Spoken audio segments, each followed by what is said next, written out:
I'm so glad to be an American. We've been blessed with so many privileges. Yeah, like being able to ride the bus to church.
Well, hello again. I'm glad you could be here to join us again. We're going to be back in the book of Daniel, chapter 4. Hopefully you guys remember that.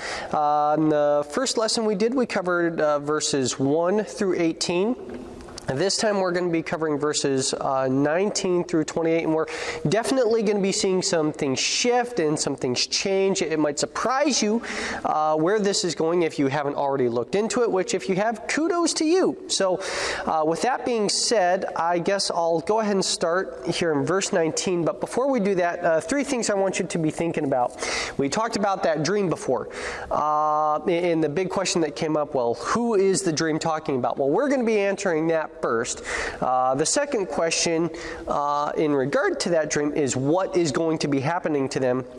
And finally, what is Daniel's counsel for that person in light of what could possibly be happening to them. So, with that being said, let's go ahead and jump into Daniel chapter 4, verse 19. It says, "Then Daniel, whose name was Belteshazzar, was astonished for 1 hour." Astonished is another word for astonished in this case. In other words, he was extremely surprised.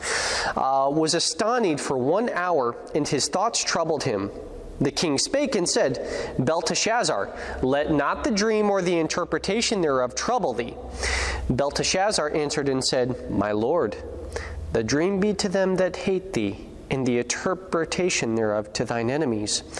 The tree that thou sawest, which grew and was strong, whose height reached unto the heavens, and the sight thereof to all the earth, whose leaves were fair, and the fruit thereof much, and in it was meat for all, under which the beasts of the field dwelt, and upon whose branches the fowls of the heavens had their habitation. It is thou, O king. Thou art grown and become strong, for thy greatness is grown and reacheth unto the heavens, and thy dominion to the end of the earth.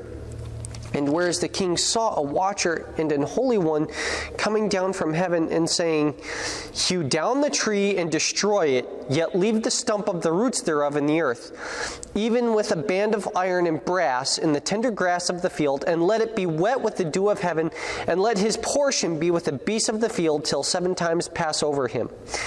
So we're going to go ahead and stop there for now, but basically Daniel, also known as Belteshazzar, lays it out pretty simple for the king. It's like, yeah, this tree that you saw in your dream, yeah, that's you, and it's not looking good for you, king.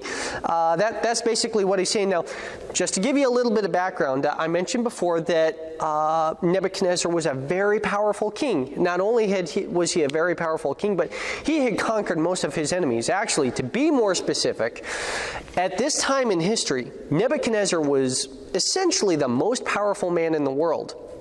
the entire known world at that time was under his control. So when it's talking about all these birds and all these beasts kind of surviving and thriving off this tree, the birds living in the limbs of the tree, in the boughs of the tree, and the animals living off the fruit and in the shade of the tree. That's talking about all these people, all these countries that are under his dominion, that are under his control, and that are under his influence. And because of the way Nebuchadnezzar had lived his life up to this point, he had made great political gains. He had made great financial gains. He had made great adversarial gains, I guess you could say at the same time too. But he was the most powerful man in the world, and nobody could hold a candlestick to him, as some people used to say. I mean, he was where it all stopped. I mean, if you were looking for somebody who was rich, who was powerful, who was famous, this was the guy. But Daniel's getting set to say is, you're about to lose all that. So going back, we'll pick it back up again here in verse 24. It says, "This is the interpretation, O king, and this is the decree of the Most High, which is come upon my lord the king, that they shall drive thee from men, and thy dwelling shall be with the beasts of the field, and they shall make thee to eat grass as oxen, and they shall wet thee with the dew of heaven, and 7 times shall pass over thee, till thou know that the Most High ruleth in the kingdom of men, and giveth it to whomsoever he will." All right, so the first question we asked was, who is the dream talking about? We answered that very clearly. That is talking about King Nebuchadnezzar, emperor of the Babylonian Empire at that time. What is going to happen to him, though? Well, as we find out from both the Watcher, who, if you did your research, you might have found out he was an angel, but in case you didn't know, you didn't do your research, or you did do your research and you weren't able to find it out, that's what it's talking about. A Watcher is an angel in this case. But we also find out from Daniel what's going to happen to him, and that's basically he's going to be driven from men. We'll find out a little bit more later as far as what that's about. But he's going to be driven from men. He's going to be treated like beasts. He's going to be acting like a beast, which seems kind of weird because most people I know, and I'm sure most people you know, don't act like animals.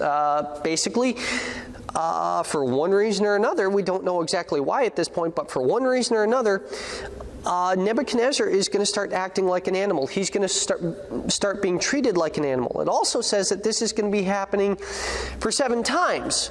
In this case, what that means, and we'll see this more later, but that means 7 years. So all of a sudden, just like that, Nebuchadnezzar is going to start acting like an animal. Everybody's going to start treating him like an animal because he's acting like an animal. And he's going to be like that for 7 years. Just like that. And as a result, because he's acting like an animal, he's not going to be in control of his kingdom at that time. He's going to lose everything. And when I say everything, I mean everything. That's all there's going to be to it. So Daniel continues on, I believe in verse 26, "And whereas they commanded to leave the stump of the tree roots, thy kingdom shall be sure unto thee, after thou shalt have known that the heavens do rule." So basically what Daniel's saying here is you're going to lose your kingdom for 7 years. And there's going to be some significant damage that happens to it while you're gone. That's kind of what's signified by the tree being cut down in the dream. The majority of it, in one form or another, he's going to be losing the majority of his kingdom. He's going to be losing his influence, his span of control that he has over his kingdom. He may not lose it in an economic way. He may not lose all of his wealth. He may not lose all of his authority, so to speak. But because of those 7 years that he's going to be acting like an animal, he's going to lose a lot of his influence, and that's really what has contributed to him gaining this power, is the influence that he's had over his people and over other nations. And he's going to be losing that. He will be able to come back after 7 years and still have a little bit of it, but he's going to be losing most of it, and there isn't going to be that much for him to come back to. So, we know who the dream is talking about. It's talking about Nebuchadnezzar. and there's a lot of bad stuff coming for him. We know what's going to be happening to him. He's going to start acting like an animal. He's going to start being treated like an animal, and it's going to be that way for 7 years. Now, the last question I had for you, what is Daniel's counsel? Well, if you look in verse 27, it says, "Wherefore, O king, let my counsel be acceptable unto thee, and break off thy sins by righteousness, and thy iniquities by showing mercy to the poor, if it may be a lengthening of thy tranquility." Let me read that one more time. "Wherefore, O king, let my counsel be acceptable unto thee, and break off thy sins by righteousness, and thine iniquities by showing mercy to the poor, if it may be a lengthening of thy tranquility." So Daniel's counsel at this point, and you've got to understand, Nebuchadnezzar actually carried Daniel away into Babylonian captivity when Daniel was just a young man. Yet he served faithfully, even though he was taken wrongfully, you might say. He has served Nebuchadnezzar faithfully all these years, and here he is.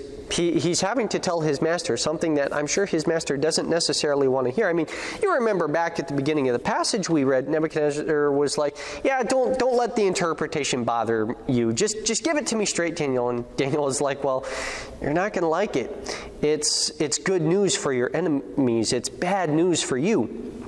But Daniel here is being honest with the king and saying, "You know what? I care about you, and I have some suggestions as far as how you can avoid this, if you're willing to follow it. First,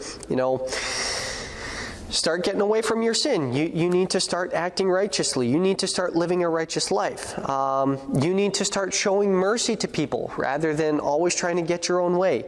You start doing the stuff. You start living a godly life. You start showing that you do care about the things of God. God may have mercy on you even as you have mercy on other people." Unfortunately, we read in verse 28 that it says, "All this came upon the king Nebuchadnezzar." We'll get more into that next time, but it's interesting here that God, being as diligent as he is, gave Nebuchadnezzar a chance to realize that he had some things in his life that weren't right. Number one among those, and we'll be dealing with this more next time, but number one among those was pride. If you remember back earlier in the passage, it said that in verse 25, the last part of verse 25, it says that all this stuff is going to be happening to Nebuchadnezzar till thou, Nebuchadnezzar, know that the Most High ruleth in the kingdom of men and giveth it to whomsoever he will. So, Nebuchadnezzar had done a lot to put himself where he was. He had worked very hard to put himself in the position that he was in. He did not get to be king and emperor by accident. Make no mistake about it. But he was getting big for his britches. He was getting a little too big for his britches, I should say. And he was starting to think that it was all about him. And there are some other things you can see in the first part of the book of Daniel that also give evidence to this. And God was trying to show him, it's like, hey, I put you here. Sure, you were the one fighting the wars. You were the one in the military campaigns. You were the one who was doing the political scheming. But I allowed you to do that. And God's wanting Nebuchadnezzar to realize that, hey, I'm in the one control of your life, not the other way around. And so as we go on into the rest of this, we're going to go ahead and see how God uses what's getting set to happen to help turn Nebuchadnezzar's life around and help him to realize his sin of pride. He gave him due warning of what was going to happen, of what was going to come. Nebuchadnezzar knew what the consequences of his sin were going to be, and he chose to ignore it. He chose to forget about it. He chose not to believe it. Kudos to Daniel, because Daniel tried to give him warning. Daniel tried to, show that he actually cared for the king. It's like, hey, you need to stop doing some of this stuff.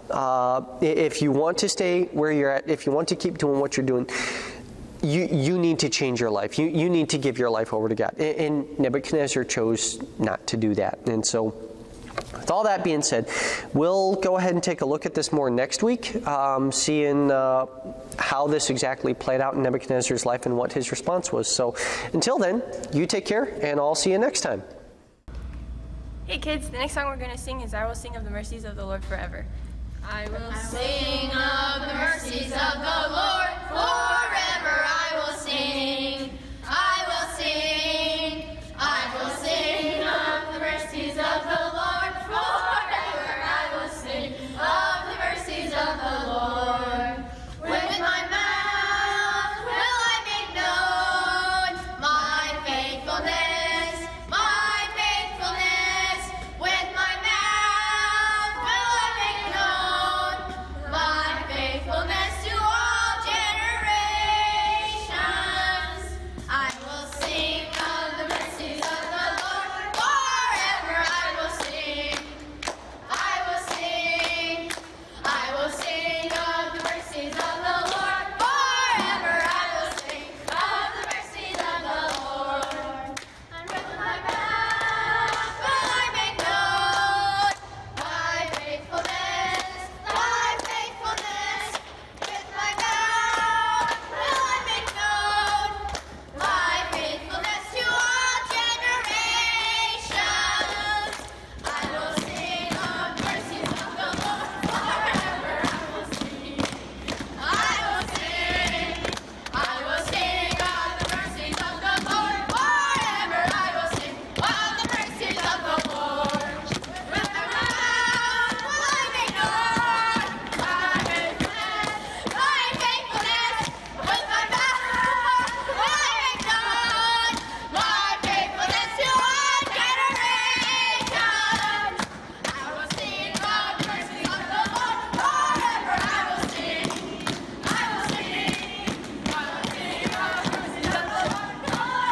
I will sing of the mercies of the Lord.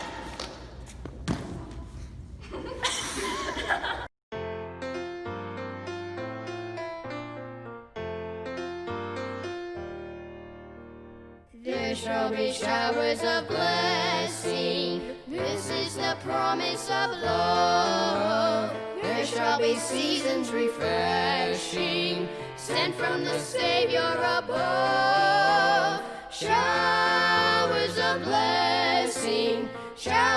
blessing we need. Mercy drops round us are falling, but for the showers we plead.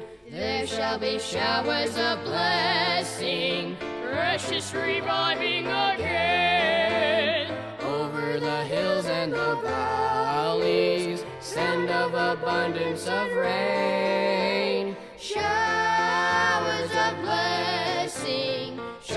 of blessing we need. Mercy drops round us are falling, but for the showers we plead.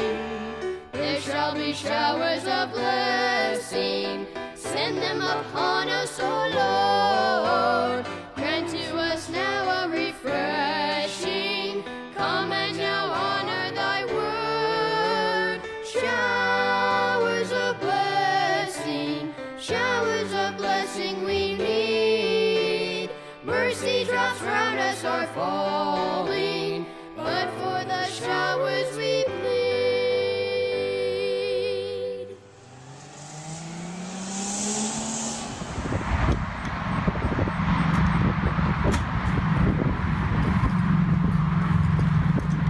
Hey kids, that'll be the end of this week's video. We'll see you next week!